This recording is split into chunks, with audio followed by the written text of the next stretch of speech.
श्री परमात्मने नमः। हरये नमः। श्री गुरुचरणकमलेभ्यो नमः। श्रीमद्भगवद्गीता अथ चतुर्थोऽध्यायः। श्लोक 9।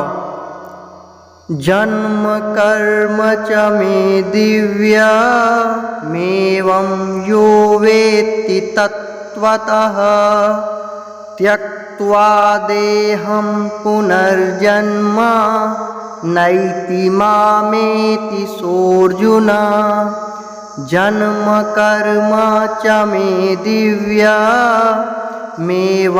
यो वेत्ति तत्त्वतः त्यक्त्वा देहं पुनर्जन्म नैति मामेति सोऽर्जुन। अर्थ: हे अर्जुन, मेरे जन्म और कर्म दिव्य अर्थात निर्मल और अलौकिक हैं। इस प्रकार जो मनुष्य तत्व से जान लेता है वह शरीर को त्याग कर फिर जन्म को प्राप्त नहीं होता, किंतु मुझे ही प्राप्त होता है।